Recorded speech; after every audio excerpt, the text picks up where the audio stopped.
এত নির্বাচন কমিশনের বিরুদ্ধে মামলা করবো আমরা।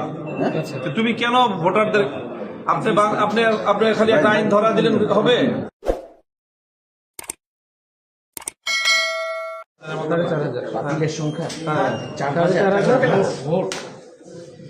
সাড়ে 4,000 বাতিল। আর আপনি ওই যে ঘষা মজার একটা ইয়ে দেখাচ্ছেন যেখানে হচ্ছে 1,500-এর মতো, মানে আপনি যেটা পাওয়ার কথা সেটা হচ্ছে 1,500-র মতো, 1,500 আর 4,500, তাহলে ওইটার সাথে ইয়ে করে কনফ্লিক্ট করে, যেটা আপনার ইয়া 3,500-এর মধ্যে 3,000।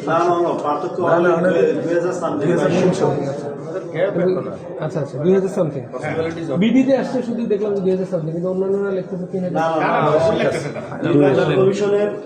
ওইটাই ফাইনাল 2,320 এটা কাছাকাছি।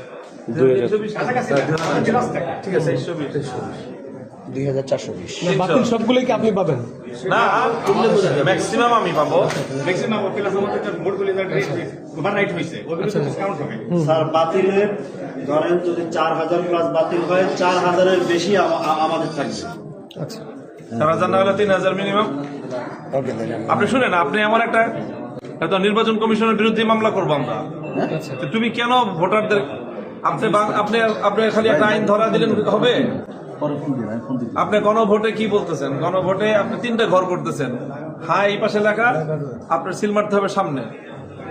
আর আপনি আমার সেই সেম একই, আমাকে রিক্সা মার্কা বাম দিকে আর সামনে ডান দিকে আপনি একটা খালি ঘর রাখছেন।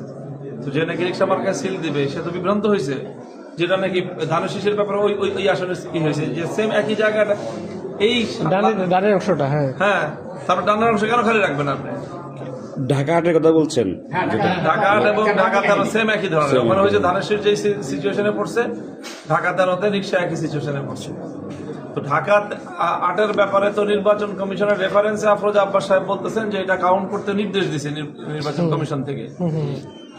তো নির্বাচন কমিশন থেকে ঢাকা আটের ব্যাপারে এক ধরনের নির্দেশনা দিবেন, তো ঢাকা তেরোতে কি আমরা কি সেই নির্দেশনা পাবো না?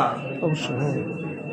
নাকি না ব্যাপারে ওরকম যে ছোট ধরনের আমি একটা জিনিস ওই নির্দেশনা পেলে আপনারা রিটার্নিং কর্মকর্তা আপনাকে বলছিলেন যে আপনারা সাইন দিয়ে চলে আসছেন প্রিজাইডিং এর কাছে, তখন এই আপত্তি তোলেন নাই? চলে আসেন আর কেউ কথা বলো না, চলে আসেন। চলো।